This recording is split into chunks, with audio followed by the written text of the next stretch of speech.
What's up, boys? Welcome back to the vlog. Today we're doing something, we've done this car before, but we haven't done it in a couple of years, and we did an older version of it.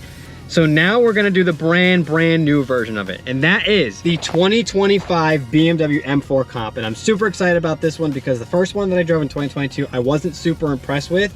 This one I'm hoping I am impressed with because I love the style of the car, I love the look of it. The new model just looks amazing, and I'm super excited to drive it. We're with Dan today, so we got Dan with us. He's gonna be popping into the car. We haven't been with Dan in a couple months, so I'm super excited. Let's get going and let's get driving this car because we're gonna see exactly what it's about. Hopefully a lot better than in the first edition of this model, because the first edition of this model was in 2022 and I did not love that. Let's just see how it is in drive. Okay, it's quick. It's very quick.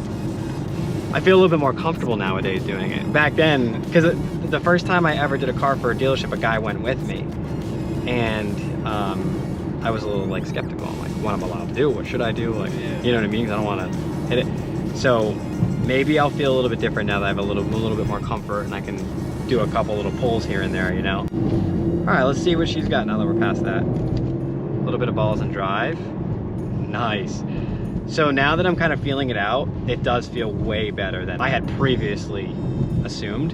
BMW with their thick steering wheels, because then you go in some cars and they get like the thinnest piece of leather, and it's like, it feels like you're holding a brick. And I'm like, that's not fun to hold all day. What I look for nowadays, and I kind of found the word for it now, because I didn't really have the word for it back then, I was looking for the inertia. You know, what is that pullback, right? Do you get that kind of queasy-ish feeling when you're driving cars like this? You know, when you're just driving like an M Sport or something, you're just looking for what's it got for performance, what's it got for daily. You know, what's it got for kind of like a daily consumer slash, you know. While this car, it's like you're not really looking for what it has for like a daily consumer. You know, you're looking for what it has for performance. And another thing that I've learned to use from other BMWs I've driven is this mode right here is unreal. The M2 mode. You can customize both of those. Yeah, because you told me about it, but I never really used it. I started using it, and that's when I was like, whoa, this is insane. So then I did it on the X5M, the new one, and I did it just on the XM not that long ago. And it was amazing. Tiny drag right here. Oh, yeah. Okay. 523 horsepower. It's the, I forget what the name of the motor is now, because they don't do the N54s or 5s. S58. S58, that's what it's called, yep. Sounds amazing. Does it have any pops? It's here. A little bit. Nothing crazy. Nothing like that AMG GT had. Remember that thing? That thing was awesome. Here we go. There's the inertia. You see, I see each other. Yeah, that's, and I didn't even do anything crazy there. I just, the drive logic, like you said, and we learned that first in the M2 Comp, the 2020. Yeah. That was insane. Remember when I would just tap the throttle and it would like jolt you like crazy? Yeah, the DCT. It's a DCT. More, so these are torque converters now, so they're not as insane. Yeah, it still drags you though. Like it still pulls. I mean, that's amazing. Some nice M downshifts. Not too crazy on the pops, but nice. Oh, the shifting is so quick. One thing I love about the torque converters is, I mean, DCTs and DSGs shift fast, but the torque converters shift so much quicker. It's almost like you're in a supercar. Yeah. When you're in a Huracan, it just pounds through gears. When you're in a 458 or a 488 Ferrari, it just pounds through the gears like it's nothing. And that's kind of what BMW has done with their newer M's. But I don't even, you know, I always tell you about like modifying these cars and stuff.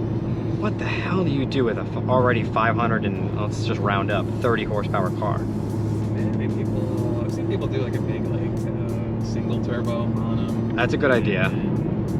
Two custom Pro tunes or whatever to make 1,000. Just with a tune, with everything else stock, you can get probably 650, 750. I'm saying you can go around mid sixes. I mean, that's what I'm saying. Add an exhaust and an exhaust intake and a stage 1 tune, you're looking at probably almost 700. Yeah. And that's insane. Okay. Jesus. Damn. All right, I completely changed my mind on M4s. I was so down on them because of that first experience. Now, and I haven't even tugged it. Try to see like a little hook. Oh my God, the aggression. Oh my God, yeah, oh, you can feel it. See that little slip? Oh my, dude. Oh my, dude. Oh my God. Jesus. It's so jolty. But like I said, still not as bad as the M2. Yeah. That M2 was rough when I got in it. It was like, dun, dun, dun, dun. I'm like, what's going on? You're like, that's a drive logic. I'm like, oh. You're like, yeah, you have to hit it when the drive logic's on. I'm like, oh, I gotcha. God, it's so aggressive. What would this car be like modified? I'm really curious. Like, that's incredible. I'm excited to get in the new M5 because the other M5 was crazy. And that wasn't even like a comp or anything. It was just an M5 base. Yeah. And it was insane. It wasn't a comp or a CS. Oh, there's the drive logic. Jesus. Mary and Joseph. Woo! But I like how they're consistent. All the BMW screens are pretty much the same. Yep. Just like they were in the previous models. There's no curves. There's nothing's thrown at you. Nothing's different. The only thing you're going to see in all of the BMWs is different drive modes, because it depends if you have an M Sport or an M, because the M Sports, the new M Sports are like the M50s, the M60s, that's like the new M Sports. M's are something new for me. I'm just getting into like MMs. Like I've always loved M's, but I've never really like, you know, I always loved growing up M Sports. Sure. And the only true M that I really loved was an E46 M3. Sure. From, was it 01 to 06? Yeah. That's my favorite M3 of all time. Like I love that. But like, you know, I love the M Sports. Like I love the 2007 to 2013, the E92 or E90, what they call them, E90, 335i's. Yeah. The 335i's were amazing. Yeah. You know, and then they came out with the 340s, and then the M235i's, the 2014, those were absolutely amazing. You know what I mean? So being in those cars, I really loved the M Sports more than the M's, just because like they were so underrated compared to the M's. Like people didn't really appreciate them, or you know, like if you go look at some like the 2014-15 M Sport, they have like the cheap plastic pieces and the cheap seats. Like this is a premium car, and I got these cheapo seats, and they don't do that anymore. You know, so you know when it comes down to it, now you know you get an M Sport, it's way more premium. You know what I mean? Which is kind of nice, but like that, they were so underrated back then, you know? And it's like, it's just awesome to see that. Here we go. Wow. Jesus. Seeing you jolt, you're just so calm, you're like, I'm so sorry. It's crazy. So we'll do one last little pull. Jesus. Sorry, the drive logic made me do a little bit more than a little. God, it's crazy. People tell me on the channel I shift too early. So I try to shift a little higher. They're like, oh, you shift too early. You actually have to send it. You gotta do a pull. I'm like, all right, whatever. Next time I go into a car, I'll do it. I'll try. So I do now. And then of course when I go try to do it, it's like, no. Like, sorry boys, it's not letting me do it. I'm trying, I swear. So it really all depends on the car, but this car held perfectly fine around $7,000. Had no issues. So after that experience, I can now say that I do really like a BMW M4. The new ones are great. Now, obviously, I still love the older one. I still love the previous models before the remodel. Obviously, I'm more of a classic BMW guy. That's just me.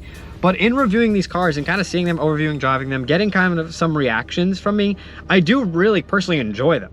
Like, it is a really nice car to drive. It's super aggressive, it's super fast, it's kind of crazy. The interior isn't bad, it's kind of pretty, it's super comfortable. The steering wheel is gorgeous. Like, it's not a terrible car. The only thing I will say that I don't like is I don't like the price point. I would not pay over $100,000 for this car, personally. I think it's a fun car, I think it's fast, I think it's sick. I think this car is worth $75K, not $100. If I'm gonna pay about $100, I'm gonna get something else. I don't think I'm gonna look for this, personally. That's just me, but that's the way the world's going. So if you really wanna get this, you either have to, one, wait till it's used and it is $75K with 20, 30,000 miles, or you buy it brand new for over $100K. That's just how it is, unfortunately. But the car is fast. super crazy and it's just insane. And I have absolutely no complaints. Besides the fact that sometimes when you get on it, because of the drive logic, it's a little laggy, but once you're on it, you're on it. I mean, it goes. It is pretty damn fast. It is pretty damn smooth, and it's loud for a stock exhaust. I really can't say enough, like for a stock exhaust, it's got some sound when you're driving, kind of like the C8. Stock exhaust, pretty damn fast. And I haven't really shown you the outside of the car yet. Haven't had a chance. Boys, I'm dressed up today too. But this is kind of what the outside of the new M4 looks like. It's pretty much the same. I did a black 2022 a couple of years ago. It's pretty much the same on the front end. The headlights have a little bit of a tweak in them. I think they're a little different shaped. Other than that, they're pretty much the same. Front grille is the exact same. I haven't changed anything in that. Everything is pretty much the exact same as it was before, except for essentially the flat bottom steering wheel. And the factory tune has a little bit more power. And they switched up the wheels. The wheels look really nice. And I think they added some little details in the taillights as well. These little wings, I'll call them, to make the taillights look pretty nice. But this is pretty much the same kind of car that you saw in 2022, just with minor little details changed. It's almost like a 0.5 version of it. And I love the body style. I think this body style is nicer than the M3. I don't think it's as nice as the M2 though.